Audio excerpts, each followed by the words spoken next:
Hello दोस्तों, welcome back. तो दोस्तों, आज हम एक्टिव डायरेक्टरी के इस एपिसोड में बात करेंगे एक्टिव डायरेक्टरी पार्टीशंस के बारे में। पार्टीशंस पे जाने से पहले हम समझेंगे कि एडी डेटाबेस क्या होता है। ठीक है, एडी डेटाबेस जिसको हम ntds.dit फाइल बोलते हैं। During the active directory installation हमने जो है, आप देख सकते हैं स्क्रीन पे, हमने जो है उस टाइम पर NTDS DIT की लोकेशन दी थी, जो कि सी विंडोज में NTDS फोल्डर के अंदर है, जो कि हमारी डेटाबेस फाइल है। सो दोस्तों, जानते हैं ये डेटाबेस फाइल, ठीक है, कितने पार्टीशंस में डिवाइड होती है, और एक एक पार्टीशंस को हम अच्छे से एक्सप्लोर करेंगे और उसके बारे में जानेंगे कि कैसे हम उस पे काम कर सकते हैं, कैसे हम अगर इश्यू आते हैं फ्यूचर में तो उनको हम कैसे रिजॉल्व कर सकते हैं। तो एक एक चीज को हम जानेंगे स्टेप वाइज। ठीक है दोस्तों, तो सबसे पहले हम चलते हैं अपने स्क्रीन पे, आ जाते हैं 1 मिनट के लिए। ये दोस्तों मैंने एक डायग्राम बनाया हुआ है। ठीक है, ये लास्ट वीडियो में भी हमने डिस्कस किया था इस डायग्राम के बारे में। तो दोस्तों, जैसा कि आप यहाँ पे देख रहे हो, ये हमारी दिल्ली, जो ये वाला है ब्लॉक, ये हमारा दिल्ली को रिप्रेजेंट कर रहा है।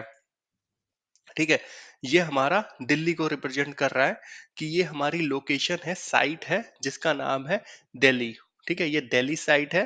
ठीक है, और ये हमारी है यूपी साइट। ठीक है, ये हमारी है यूपी साइट, और येलो कलर से जो रिप्रेजेंट हो रही है साइट, वो हमारी है एचआर, मतलब हरियाणा साइट। तो आप देख रहे होंगे कि यहाँ पर दिल्ली के अंदर दो डोमेन कंट्रोलर है। ठीक है, सेम यूपी के अंदर दो डोमेन कंट्रोलर है, सेम एचआर के अंदर भी दो डोमेन कंट्रोलर है। ठीक है, इन सारी साइट्स के बीच पे ये हमारी दिल्ली फॉरेस्ट है। ठीक है, ये हमारी दिल्ली फॉरेस्ट साइट है, और नीचे वाली दोनों हमारी चाइल्ड डोमेन है। ठीक है, ये फॉरेस्ट है, फॉरेस्ट साइट है, और नीचे वाली हमारी दोनों चाइल्ड डोमेन है। ठीक है, ये आपको मैंने लास्ट वीडियो में भी बताया था, फिर से मैं यहाँ पे मेंशन कर देता हूँ, चाइल्ड डोमेन। ठीक है, ये दोनों हमारी चाइल्ड डोमेन है। ठीक है दोस्तों, तो ये दोनों हमारी चाइल्ड डोमेन हो गई। और इन जब हम फॉरेस्ट के नीचे चाइल्ड डोमेन बनाते हैं तो ऑटोमेटिकली एक ट्रस्ट बन जाता है, जिसको हम ट्रांजिटिव ट्रस्ट बोलते हैं। ट्रस्ट वाली क्लास में हम जानेंगे ट्रस्ट के बारे में डिटेल्स में। अभी हम सिर्फ इतना जान लेते हैं कि जब हम फॉरेस्ट के नीचे कोई चाइल्ड डोमेन बनाते हैं तो उसके बीच में ट्रस्ट बन जाता है। अभी जो हमारा सिनेरियो है, हमारे पास जो लैब है वो ये लैब है कि इसमें ये हमारा फॉरेस्ट है, ऊपर वाला DC01, और नीचे वाली हमारी चाइल्ड डोमेन है, जो अभी सिनेरियो लैब में मैंने तैयार किया है आपके साथ में मिलके। जो लोग मेरा ये फर्स्ट टाइम वीडियो देख रहे हैं, मैं उनसे बोलना चाहूंगा कि वो शुरुआत से एक्टिव डायरेक्टरी के वीडियो देखें, तभी उनको पता चलेगा कि क्या हो रहा है। ठीक है, अब दोस्तों, जैसा कि मैंने अपनी लास्ट वीडियो में आपको बताया था, हर डोमेन कंट्रोलर के पास एनटीडीएस फाइल होती है। ठीक है, इस डोमेन कंट्रोलर के पास भी एनटीडीएस फाइल है, इस डोमेन कंट्रोलर के पास भी एनटीडीएस फाइल है, इस डोमेन कंट्रोलर, इस डोमेन कंट्रोलर, इस डोमेन, इस डोमेन। ठीक है, जितने भी आपके पास डोमेन कंट्रोलर होंगे, सबके पास एनटीडीएस फाइल होगी, एक्टिव डायरेक्टरी का डेटाबेस फाइल होगी। ठीक है, सबसे पहले ये चीज समझने वाली। ठीक है, तो सारे सर्वर्स के पास एनटीडीएस फाइल है। ठीक है, तो अब कुछ ना कुछ तो रेप्लिकेशन फंडा होगा कि भाई, मान लीजिए किसी ने एक यूजर बनाया इस वाली डोमेन कंट्रोलर पे। ठीक है, इस वाली डोमेन कंट्रोलर पे कोई यूजर बना रहा है। अब वो यूजर, इस वाली डोमेन को कैसे पता चलेगा कि वो यूजर बना है? Through the replication. मैंने रिप्लिकेशन को यहाँ पर इन एरो से सोर्स दिखाया है। ठीक है, तो आप यहाँ पर इन रिप्लिकेशंस को देख सकते हैं। ठीक है, अब हम आते हैं एनटीडीएस की तरफ। ठीक है, अब एनटीडीएस फाइल हमारी हो गई। ठीक है, ये हम मान लीजिए ये हमारा ntds.dit फाइल है। ठीक है, ये हमारी ntds.dit फाइल है। अब ये फाइल जो ना दोस्तों, 4 पार्टीशंस में डिवाइड होती है। अगर आप 2003 के ऊपर की ओएस की बात कर रहे हैं, ठीक है, उससे पहले की मैं बात नहीं कर रहा हूं। ठीक है, 2003 से ऊपर चार भागों में ये फाइल डिवाइड होती है, मतलब इसके चार हिस्से हो जाते हैं। ठीक है, पहला हिस्सा क्या होता है, हमारा स्कीमा पार्टीशन। ठीक है, दूसरा हिस्सा क्या होता है दोस्तों, हमारा कॉन्फ़िगरेशन पार्टीशन। थर्ड हिस्सा क्या होता है, हमारा डोमेन पार्टीशन। डोमेन नेमिंग भी बोलते हैं इसको कुछ लोग। ठीक है, और चौथा पार्टीशन होता है हमारा एप्लीकेशन पार्टीशन। ठीक है, अब दोस्तों ये जो चार पार्टीशंस हैं, ठीक है, इन चारों पार्टीशंस के बारे में हम एक एक करके जानेंगे, फिर इनको कनेक्ट करेंगे। ठीक है, इनको कनेक्ट करेंगे थ्रू एडीएसआई एडिटर के थ्रू। ठीक है, तो सबसे पहले हम जानते हैं स्कीमा पार्टीशंस क्या होता है। दोस्तों स्कीमा, जैसे मैंने स्कीमा के बारे में आपको बताया था। ठीक है, स्कीमा हमारा क्या होता है, स्कीमा के पास क्लासेस होती हैं। ठीक है, और एट्रीब्यूट्स होते हैं। ठीक है, तो यहां पर भी स्कीमा पार्टीशंस हमारा जो, अब यूजर्स और उनके एट्रीब्यूट्स जाके कहाँ सेव होते हैं दोस्तों, जाके हमारे एक्टिव डायरेक्टरी के डेटाबेस में सेव होते हैं। ठीक है, अब एक्टिव डायरेक्टरी के डेटाबेस में वो वैल्यू तभी जाके सेव होंगी जब वहां पे क्लासेस होंगी और एट्रीब्यूट्स होंगे, उन्हीं में जाके वैल्यू सेव होती हैं। ठीक है, तो जो हमारा स्कीमा होता है, मतलब स्कीमा जो क्लासेस और एट्रीब्यूट का कलेक्शन होता है, वैल्यू का नहीं, जो कलेक्शन है एट्रीब्यूट और क्लासेस का, उस डेटाबेस को हम स्कीमा पार्टीशंस में रखते हैं। ठीक है, और ये दोस्तों जो पार्टीशन होता है वो फॉरेस्ट वाइड रेप्लिकेशन होता है इसका। ठीक है, बट अब कोई ना कोई तो इसको मॉनिटर करना चाहिए। जैसे मैंने आपको दोस्तों, जब मैंने डोमेन कंट्रोलर इंस्टॉल किया था, बनाया था, उस टाइम पे भी मैंने आपको बताया था कि हमारे पास एफएसएमओ रोल होते हैं।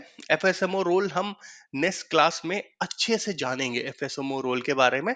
बट यहाँ पर मैं आपको बता देता हूँ, एफएसएमओ रोल हमारे 5 रोल्स होते हैं, जिसमें एक स्कीमा मास्टर रोल होता है। ठीक है, अब यहाँ पर स्कीमा तो सबके पास होगा, पूरे डोमेन कंट्रोलर में हो गया, मतलब जितने भी फॉरेस्ट में डोमेन कंट्रोलर है, यहाँ पर मान लीजिए ये 1 2 3 4 5 6 है। इस पिक्चर में 6 डोमेन कंट्रोलर मैंने दिखाए हैं। ठीक है, 6 के 6 डोमेन कंट्रोलर के पास स्कीमा की कॉपी होगी। ठीक है, रीड राइट की कॉपी भी होगी, राइट की कॉपी होगी, बट जो ना कोई तो ऐसा होगा सर्वर जो मॉनिटर कर रहा होगा। ठीक है, इन सारी चीजों को एडिट करने की परमिशंस दे रहा होगा। ठीक है, उसको हम बोलते हैं, उस सर्वर के जिसके पास ये रोल होता है वो फॉरेस्ट पे ही होता है। मतलब ये फॉरेस्ट डोमेन हो गई हमारी, और इस पे किसी एक डोमेन कंट्रोलर पे होगा, तो जिस पे होगा उसको हम बोलेंगे स्कीमा मास्टर। ठीक है, स्कीमा मास्टर। तो स्कीमा मास्टर हमारा क्या करेगा कि इसके पास स्कीमा की कॉपी है। ठीक है, मेन स्कीमा की कॉपी, यही रिस्पॉन्सिबल है, ये सर्वर रिस्पॉन्सिबल है टू अपडेट स्कीमा, और दूसरों को स्कीमा की कॉपी देने के लिए कि हाँ ये एट्रीब्यूट्स और क्लासेस की कॉपी है, आप इसमें डेटा भर सकते हो। ठीक है, तो होपफुली ये समझ में आ गया होगा। और ये क्या है, हमारा फॉरेस्ट वाइड रेप्लिकेटेड है। फॉरेस्ट वाइड रेप्लिकेशन का मतलब क्या होता है, फॉरेस्ट वाइड रेप्लिकेशन के लिए दोस्तों मैं इसका स्नैपशॉट ले लेता हूँ, और फिर मैं आपको पेंट में समझाता हूँ तो अच्छा रहेगा, समझने में भी हमारे लिए आसानी रहेगी। तो मैं इसको पेंट में कॉपी कर लेता हूँ। ठीक है, अब फॉरेस्ट वाइड रिप्लिकेशन हम सबसे पहले समझते हैं दोस्तों। फॉरेस्ट वाइड रिप्लिकेशन का मतलब ये हो गया, अब ये इसको भी कॉपी देगा। ठीक है, इसको भी देगा। ठीक है, इसको भी देगा। ठीक है, इसको भी देगा। ठीक है, और इसको तो दे ही रहा है, इसको भी देगा। तो ये हो गया हमारा फॉरेस्ट वाइड रिप्लिकेशन। मतलब जितने भी डोमेन कंट्रोलर है, अगर यहाँ पे एक और डोमेन कंट्रोलर होता तो ये उसको भी देता। तो जितने भी डोमेन कंट्रोलर हैं ये सबको स्कीमा की कॉपी प्रोवाइड करेगा। ठीक है, तो इसको हम बोलते हैं फॉरेस्ट वाइड रिप्लिकेशन। तो दोस्तों चलते हैं हम अपनी लैब में डोमेन कंट्रोलर पे, और देखते हैं कैसे हम स्कीमा को कनेक्ट कर सकते हैं। ठीक है, और सबसे पहले क्या करेंगे हम, आप अपने डोमेन कंट्रोलर का रिमोट लेंगे और सर्विस मैनेजर पे आएंगे, सर्विस मैनेजर पे टूल्स पे जाएंगे। टूल्स पे जाने के बाद आपको यहाँ पे एक ऑप्शन दिख रहा होगा ADSI एडिट। ठीक है, इस पे क्लिक करेंगे तो आपको ये कंसोल ओपन हो जाएगा। इस पे क्लिक करने के बाद ये कंसोल हो जाना है, ओपन हो जाएगा। इस पे राइट क्लिक करेंगे, कनेक्ट टू पे क्लिक करेंगे। ठीक है, कनेक्ट टू पे क्लिक करने के बाद यहाँ पर कुछ सेटिंग्स, कनेक्शन सेटिंग्स होती हैं, उनको हमें करना होता है। ठीक है, आप यहाँ पर स्कीमा भी लिख सकते हो, या यहाँ पर आइए सीधे स्कीमा पे क्लिक करोगे। ठीक है, तो यहाँ पे स्कीमा अपने आप लिख के आ जाएगा। ठीक है, तो हम अभी क्या है, यहाँ पे हमारा, हम किससे कनेक्ट होने जा रहे हैं, स्कीमा से। ये देख लीजिए, इसकी एलडेप क्यूरी के थ्रू स्कीमा आ रहा है। ठीक है, अगर आप इसको कॉपी भी कर सकते हैं और एलडेप के थ्रू भी आप कनेक्ट हो सकते हैं, उसको भी मैं आपको दिखा दूंगा कैसे कनेक्ट होते हैं। ठीक है, मैं इसको कॉपी पेस्ट कर लेता हूँ ताकि इजी रहेगा। ठीक है, अब आप यहाँ पर ये कंप्यूटर कौन से, किस कंप्यूटर पे कनेक्ट होना है, हमें कौन सी डायरेक्टरी में, हम नेमिंग कंटेक्स्ट पे कौन से कनेक्ट हो जा रहे हैं, स्कीमा पे। ठीक है, और किस कंप्यूटर से कनेक्ट होना है, मैं अभी डिफॉल्ट कंप्यूटर से होने जा रहा हूँ जिससे मैं लॉग इन हूँ। ठीक है, ये हमारा कौन सा है, रूट डोमेन कंट्रोलर है जिसपे मैं लॉग इन हूँ। ठीक है, और इस पे मैं क्लिक कर देता हूँ तो ये स्कीमा में आप देख सकते हो सारे के सारे क्लासेस और एट्रीब्यूट्स का कलेक्शन है ये स्कीमा। ठीक है, अभी मैं पार्टीशन से कनेक्ट कनेक्ट हूं। अगर आपको मैंने एफएसएमओ वाली क्लास में बताऊंगा कैसे हम स्कीमा के कंसोल से कैसे कनेक्ट होते हैं। ठीक है, तो ये हमारे, देख लीजिए, ये पार्टीशन है स्कीमा का। आप ऐसे स्कीमा पार्टीशन से कनेक्ट हो सकते हैं। यहाँ पर अगर आप देखेंगे क्लासेस लिखा हुआ है। ठीक है, ये सारे क्लासेस हैं, एट्रीब्यूट स्कीमा है और क्लासेस है इसमें। ठीक है, तो ये सारी चीजें यहाँ पर है। आपको अगर क्लासेस देखना हो, एट्रीब्यूट्स देखना हो, तो वो आप यहाँ से देख सकते हो। अब आते हैं हम अपने नेक्स्ट पार्टीशन पे। नेक्स्ट पार्टीशन दोस्तों है क्या, कॉन्फ़िगरेशन पार्टीशन। तो जैसा कि नाम से है कॉन्फ़िगरेशन, जो हमारी एक्टिव डायरेक्टरी की कॉन्फ़िगरेशंस होती हैं। ठीक है, जैसे एक एग्जांपल लेते हैं, जैसे हमने लास्ट टाइम जब चाइल्ड डोमेन कंट्रोलर बनाया था तो हमने एक साइड एंड सर्विसेज पे जाके एक सबनेट भी ऐड किया था और एक साइट भी बनाई थी। ठीक है, मैं आपको दिखा देता हूँ। जो लोग ये मेरा वीडियो फर्स्ट टाइम देख रहे हैं वो शुरुआत से देखेंगे तो उनको पता चलेगा कि हम क्या डिस्कस कर रहे हैं। ठीक है, यहाँ पे आइए, यहाँ पे साइड एंड सर्विसेज पे क्लिक करेंगे। चाइल्ड डोमेन का वीडियो मैं डिस्क्रिप्शन बार में दे दूंगा, जो लोग ये फर्स्ट टाइम देख रहे हैं वो उस वीडियो को भी देख सकते हैं, कैसे हम साइड एंड सर्विसेज पे काम करते हैं, कैसे हम साइड एंड सर्विसेज बनाते हैं। ठीक है, तो हमने लास्ट टाइम यहाँ पे क्या किया था, अपनी इस जब हमने ये चाइल्ड डोमेन बनाई थी यूपी वाली। ठीक है, तो हमने क्या किया था, इसका सबनेट ऐड किया था और एक साइट बनाई थी यूपी के नाम से। ठीक है, तो ये हमने साइड एंड सर्विसेज पे किया था, ये एक हमने कॉन्फ़िगरेशन की थी। ठीक है, तो ये जो कॉन्फ़िगरेशन है वो किसके थ्रू, ये देखिए ये आ गई कॉन्फ़िगरेशन, ओपन हो गई। ठीक है, ये यूपीडीसी हमने एक डोमेन बनाई थी, चाइल्ड डोमेन। तो ये जो कॉन्फ़िगरेशन है ये थ्रू किसके रेप्लिकेट होगी, कॉन्फ़िगरेशन पार्टीशन के थ्रू। और ये हमारा पार्टीशन रेप्लिकेट होगा फॉरेस्ट वाइड। ठीक है, फिर से फॉरेस्ट वाइड रेप्लिकेट होगा। और इसको मैं फिर से आपको बता देता हूँ कैसे कनेक्ट करते हैं कॉन्फ़िगरेशन पार्टीशन को एडीएसआई एडिट के थ्रू। आप एडीएसआई एडिट पे आएंगे, स्कीमा को मैं रिमूव कर देता हूँ।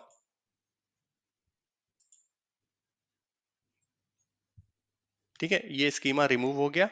अगर मुझे कॉन्फ़िगरेशन पार्टीशन पे ऐड करना है तो यहाँ पे आप आएंगे, कॉन्फ़िगरेशन पे क्लिक करेंगे। ठीक है, और डिफॉल्ट सर्वर से फिर से कनेक्ट हो जाएंगे और ओके कर देंगे। तो ये हमारा कॉन्फ़िगरेशन पार्टीशन दिखने लगा। अगर आप यहाँ पे जाएंगे और यहाँ पर साइड एंड सर्विसेज का भी ऑप्शन आ जाएगा आपको, यहाँ से आप देख सकते हैं सर्विसेज का ये हो गया और साइट का ये हो गया। जो हमने साइट बनाई थी यूपी, ठीक है, वो इसमें दिखेगी। ये देखिए ये साइड हो गई और ये हमारा सबनेट हो गया। ठीक है, ये दिल्ली साइड हो गई। ठीक है, जो इंटर साइड ट्रांसपोर्ट, इसको हम डिस्कस करेंगे डिटेल में रिप्लिकेशन वाले वीडियोस में। ठीक है, तो ये फिजिकल लोकेशन भी हमारी साइट की यहाँ पे आ जाती है अगर आप डालते हैं कोई। ठीक है, तो ये सारी चीजें यहाँ पे आ जाएंगी आपको। तो होपफुली ये भी आपको समझ में आ गया होगा। ठीक है, ये भी हमारा फॉरेस्ट वाइड रिप्लिकेट होता है। बट इसका जो रिप्लिकेशन होता है दोस्तों, फॉरेस्ट वाइड जो रिप्लिकेशन होता है वो, यहाँ पे कोई रोल नहीं होता है, किसी रोल के पास नहीं होता है। ये हमारा फॉरेस्ट वाइड रिप्लिकेट क्या होगा, ये इसको देगा, ठीक है, ये इसको देगा, अगर कोई चेंजेस होंगे ये इसको देगा, ये इसको देगा, ठीक है, ऐसे होगा फॉरेस्ट वाइड रिप्लिकेशन। ठीक है, तो ये हमारा फॉरेस्ट वाइड रिप्लिकेशन होता है। ठीक है, अब आते हैं हम अपने थर्ड पार्टीशन पे। थर्ड पार्टीशन हमारा दोस्तों क्या है, डोमेन नेमिंग। ठीक है, डोमेन नेमिंग डोमेन पार्टीशन या डोमेन नेमिंग पार्टीशन। तो दोस्तों डोमेन नेमिंग पार्टीशन क्या होता है दोस्तों, जैसे ही हम कोई यूजर या कंप्यूटर बनाते हैं, ठीक है, मान लीजिए हमने एक यूजर बनाया, ठीक है, अब मैं इस वाली डोमेन पे हूँ, फॉरेस्ट डोमेन पे हूँ, जिसका नाम है हमारा लर्न एजोर। ठीक है, इस वाली डोमेन पे अगर हम कोई यूजर बनाते हैं, डीएसए डॉट एमएससी खोल लेते हैं, ठीक है, डीएसए डॉट एमएससी खोल लेते हैं। अगर हम कोई यूजर यहाँ पे बनाते हैं,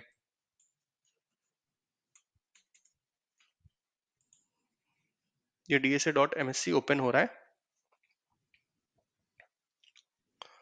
ठीक है, डीएसए डॉट एमएससी जो है हमारा एक्टिव डायरेक्टरी कंसोल को ओपन करने के लिए कमांड है, आप उसके थ्रू भी ओपन कर सकते हो। यहाँ पे मान लीजिए अगर हम कोई नया यूजर बनाते हैं या नया कोई ऑब्जेक्ट बनाते हैं, या मैं ग्रुप ही बनाता हूँ, ठीक है, तो ये मैं कहाँ बना रहा हूँ, ये एक डोमेन के अंदर बना रहा हूँ। ठीक है, यहाँ पे मैं एक नाम देता हूँ टेस्ट 1। ठीक है, मैं इसको एक, ये मैंने ऑब्जेक्ट बनाया, ये मैंने कहाँ बनाया, एक डोमेन के अंदर, इस डोमेन के अंदर लर्न अजोर हिंदी डॉट ऑनलाइन। अगर मैं ऑब्जेक्ट बनाना चाहता हूँ यूपी डोमेन के अंदर, तो आप यहाँ से भी यूपी डोमेन को कनेक्ट कर सकते हो। ठीक है, यहाँ से भी, यहाँ पे आपको चेंज डोमेन पे जाना होगा, राइट क्लिक करोगे, चेंज डोमेन पे जाओगे, तो आप यूपी डोमेन से भी कनेक्ट हो सकते हो। ठीक है, अभी मैं क्या है, यूपी डोमेन से मैंने कनेक्ट कर लिया है। ठीक है, अगर मैं कोई ऑब्जेक्ट यहाँ पे भी बनाना चाहता हूँ, तो वो बनेगा कहाँ पे, एक डोमेन के अंदर बनेगा। ठीक है, तो ये हमारा जो डोमेन वाला पार्टीशन है, ये सारे के सारे ऑब्जेक्ट की इंफॉर्मेशन रखता है जो कि डोमेन में है। ठीक है, और जो ये रिप्लिकेट होता है, यूजर हो गया, कंप्यूटर हो गया, ठीक है, और ग्रुप्स हो गया, इन इस टाइप के ऑब्जेक्ट की जो भी इंफॉर्मेशन है वो डोमेन के अंदर रहती है। और जो ये रिप्लिकेट होता है, डोमेन वाइड रिप्लिकेट होता है। अब डोमेन वाइड रिप्लिकेट हम यहाँ पे समझ सकते हैं, जैसे मान लीजिए ये हमारी एक लर्न एजोर हिंदी डॉट ऑनलाइन, ये एक हमारी डोमेन है। यूपी लर्न एजोर हिंदी डॉट ऑनलाइन, ये भी एक हमारी डोमेन है। HR लर्न एजोर हिंदी डॉट ऑनलाइन। तो ये जो रिप्लिकेशन होगा, ये डोमेन वाइड होगा, मतलब यहाँ इस डोमेन में दो डोमेन कंट्रोलर मैंने दिखाए हैं, तो इन दोनों के बीच में रिप्लिकेशन होगा।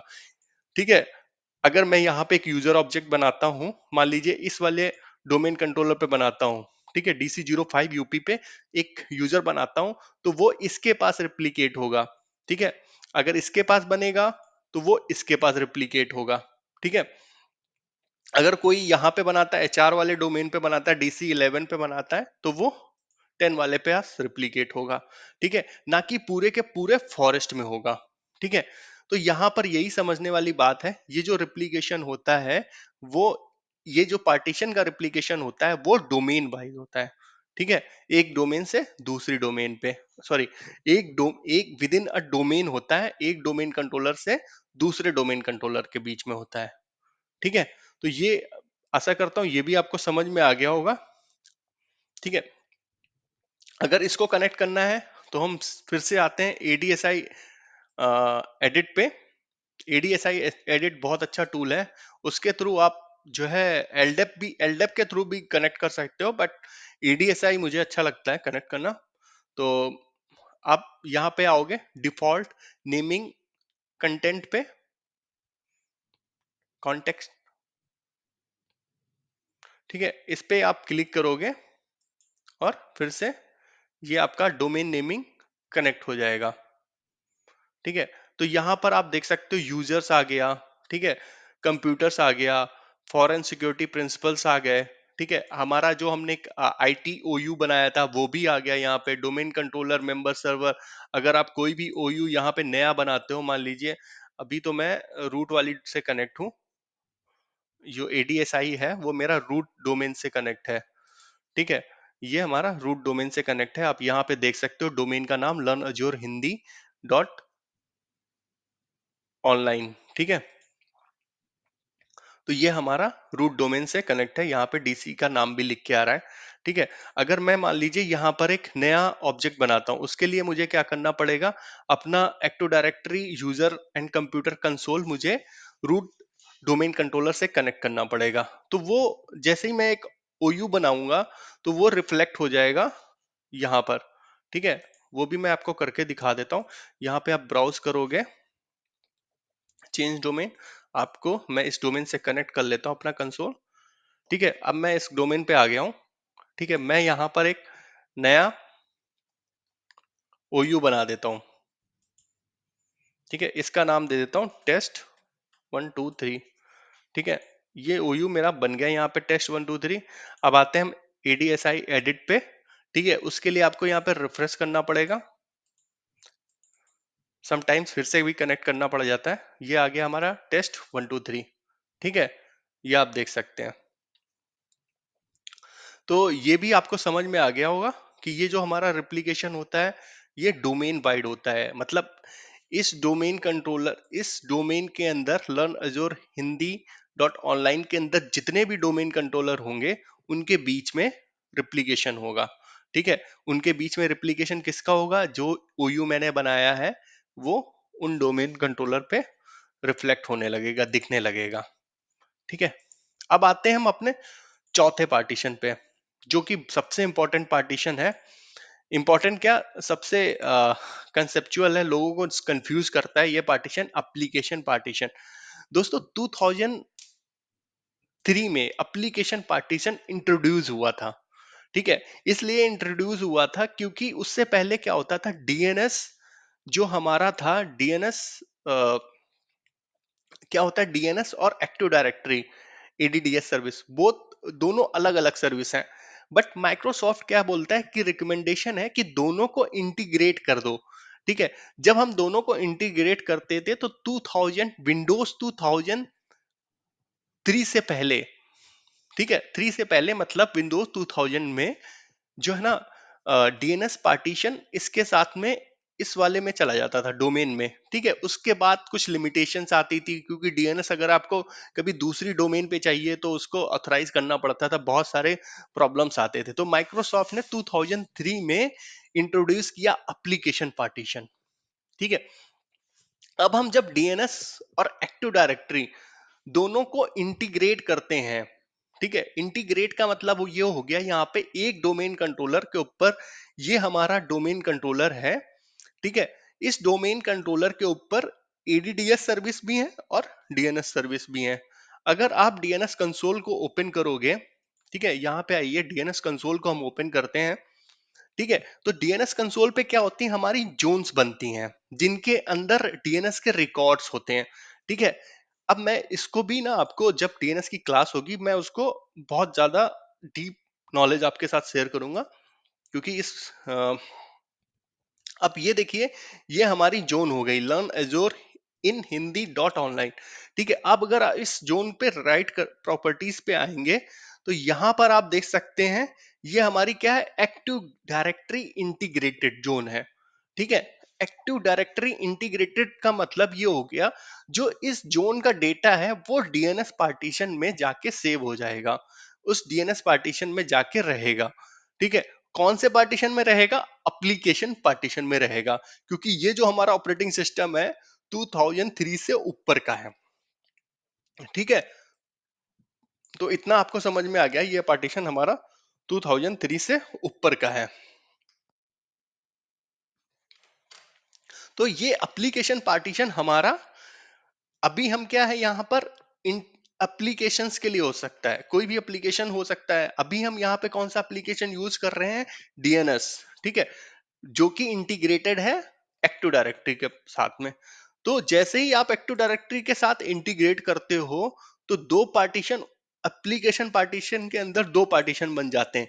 एक का नाम होता है डोमेन डीएनएस जोन, दूसरे का नाम होता है फॉरेस्ट डीएनएस जोन। ठीक है, अब इन दोनों चीजों को हम समझते हैं, ठीक है। तो हम फिर से आ जाते हैं अपने डीएनएस कंसोल पे, ठीक है। अब एप्लीकेशन पार्टीशन को भी हम कनेक्ट करेंगे और देखेंगे डीएनएस जोन और फॉरेस्ट डीएनएस जोन। तो सबसे पहले क्या करते हैं दोस्तों, यहाँ पे आप देखिए ये जोन बनी है, ठीक है, लर्न एज्योर इन हिंदी डॉट ऑनलाइन, ठीक है।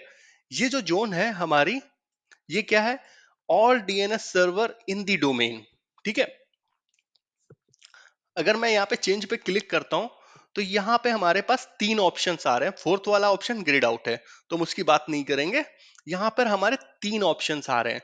तो जो डिफॉल्ट है, क्योंकि क्या है, ये एक डोमेन है, लर्न एज्योर इन हिंदी डॉट ऑनलाइन, ठीक है। तो ये एक डोमेन है, तो इसका जो डिफॉल्ट क्लिक है वो क्या है, all to all DNS server running on domain controller in the domain, ये डोमेन का नाम लिखा है, ठीक है।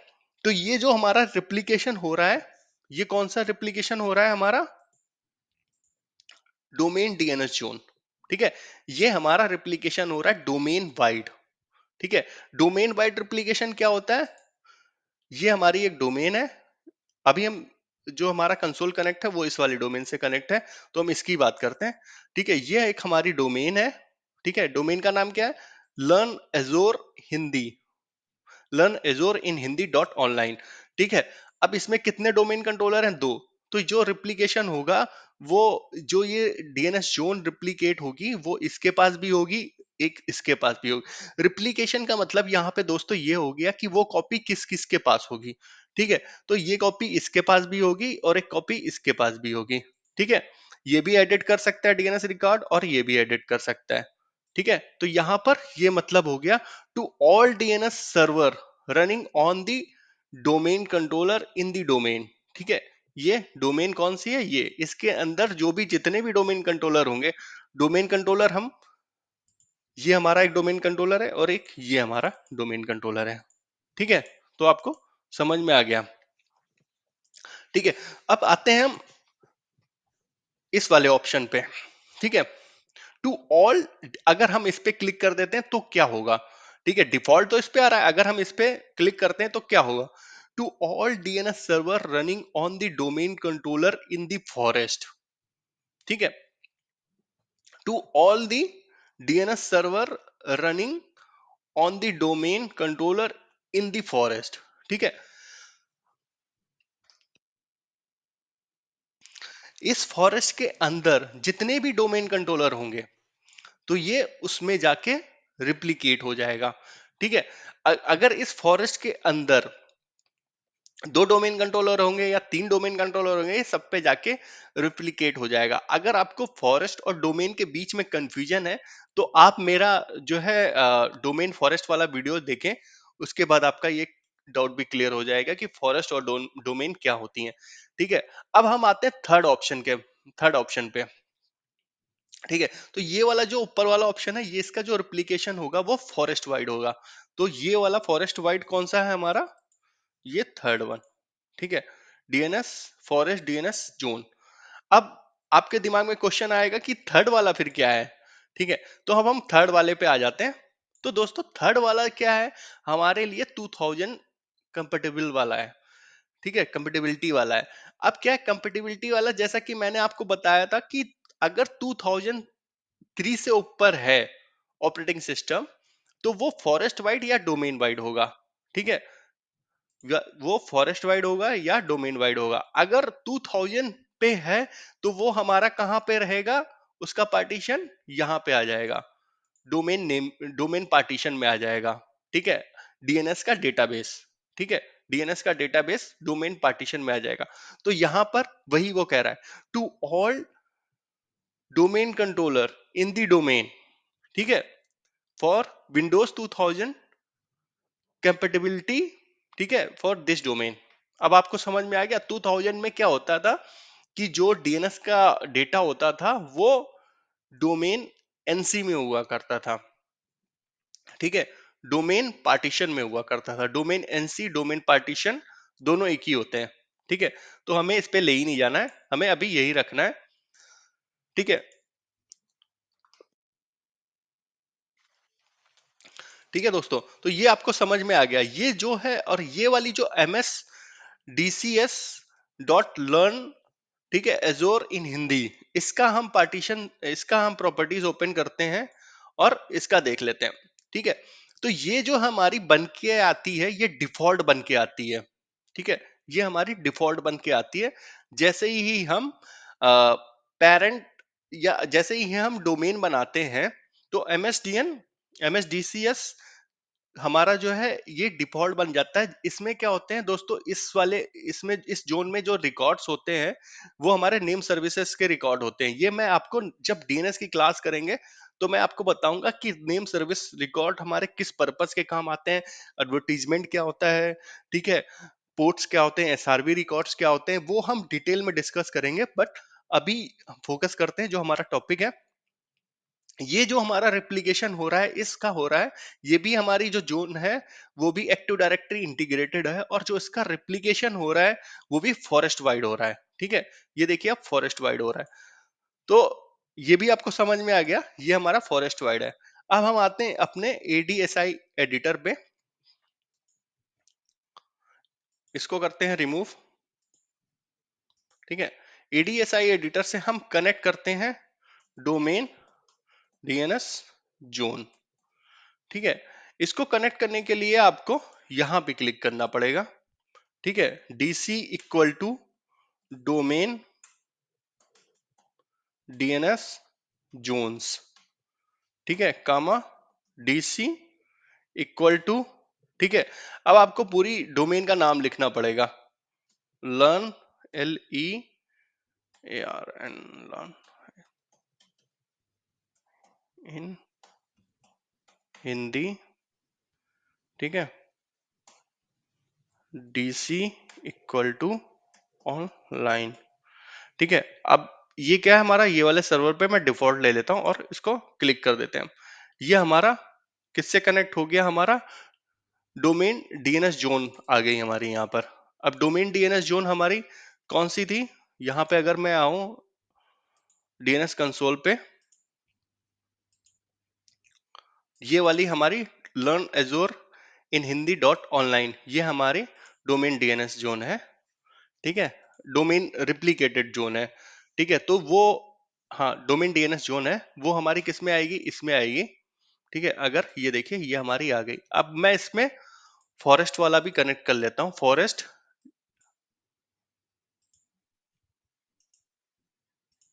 ठीक है, इसको कनेक्ट करने के लिए जो कमांड्स हैं मैं उस पे लिख दूंगा डिस्क्रिप्शन बार में, या फिर आप यहां से भी देख सकते हो, फॉरेस्ट डीएनएस जोन्स। ठीक है, यहाँ पे आप फॉरेस्ट, यहाँ पे आप कुछ भी लिख सकते हो, बट ये नेमिंग कन्वेंशन इसलिए अच्छा रहता है क्योंकि वो यहाँ पे लिख के आता है, आपको पता चल जाता है कौन सी जोन से मैं कनेक्ट हूँ। ठीक है, फिर यहाँ पे आप क्लिक करोगे। ठीक है, यहाँ पे लिखोगे डीसी इक्वल टू फॉरेस्ट, ये लेकिन आप बिल्कुल सही लिखना है आपको, फॉरेस्ट डीएनएस जोन्स। ठीक है, और यहां पर आप लिखोगे डीसी इक्वल टू अपनी डोमेन का नाम। डोमेन मेरी क्या है, देखो इसमें क्या होता है, डीसी इक्वल टू आप ये लिखोगे लर्न अजोर हिंदी इन हिंदी, फिर ठीक है, जो भी डॉट है उसके बाद फिर आपको डीसी लिखना पड़ेगा।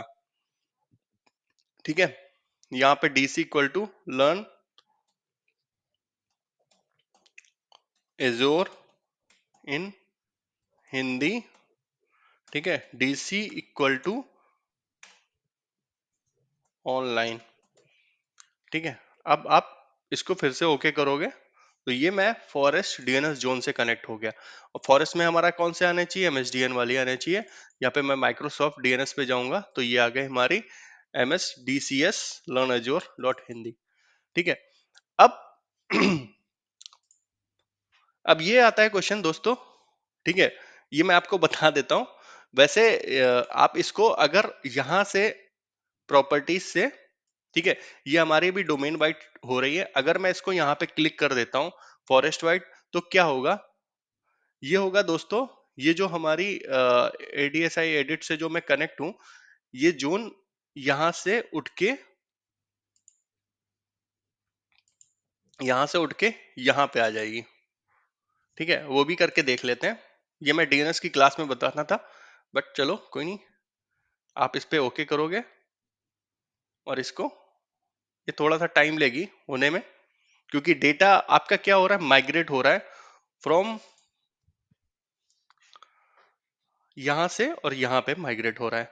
ठीक है, इसको रिफ्रेश करना पड़ेगा। ये देखिए यहाँ से ये गायब हो गई है, और ये यहाँ पे अगर आप क्लिक करोगे, अभी यहाँ पे MSDN लर्न अजोर आ रहा है, इसको मैं रिफ्रेश करूंगा तो हमारी जोन वो भी आ जाएगी, ये आ गई। ठीक है, तो ये आपको समझ में आ गया कि रिप्लिकेशन फॉरेस्ट वाइड और डोमेन वाइज। तो आशा करता हूँ ये वीडियो आपको पूरा समझ में आया होगा। अगर आपके कोई भी क्वेश्चन हो तो वो कमेंट बॉक्स में जरूर मुझे बताएं। मैं नेक्स्ट क्लास में आपको बताऊंगा, जो कि हमारा 10 मिनट का भी वीडियो होगा, एनटीडीएस फाइल के बारे में। ठीक है, एनटीडीएस फाइल में अगर आप यहाँ पे विंडोज में आओगे, ठीक है, विंडोज एनटीडीएस टाइप करोगे, 32 के अंदर आ गया मैं। अगर यहाँ पे एनटीडीएस टाइप करोगे तो ये हमारी फाइल आएगी। इसके साथ में जब हमारी डेटाबेस जब इंस्टॉल करते हैं तो इतनी सारी फाइल्स बनती हैं। ठीक है, जो इसमें मेन इंपॉर्टेंट फाइल होती है ntds.dit। ठीक है, मैं इन सारी फाइल्स के बारे में नेक्स्ट वीडियो में बताऊंगा, 10-15 मिनट का वीडियो होगा, मैं उसमें सारी डिटेल्स इन फाइल्स के बारे में भी बताऊंगा आपको। ठीक है, आशा करता हूँ ये वीडियो आपको समझ में आया होगा। अगर आपके कोई भी क्वेश्चंस हैं तो कृपया मुझे कमेंट बॉक्स में बताएं। Thank you.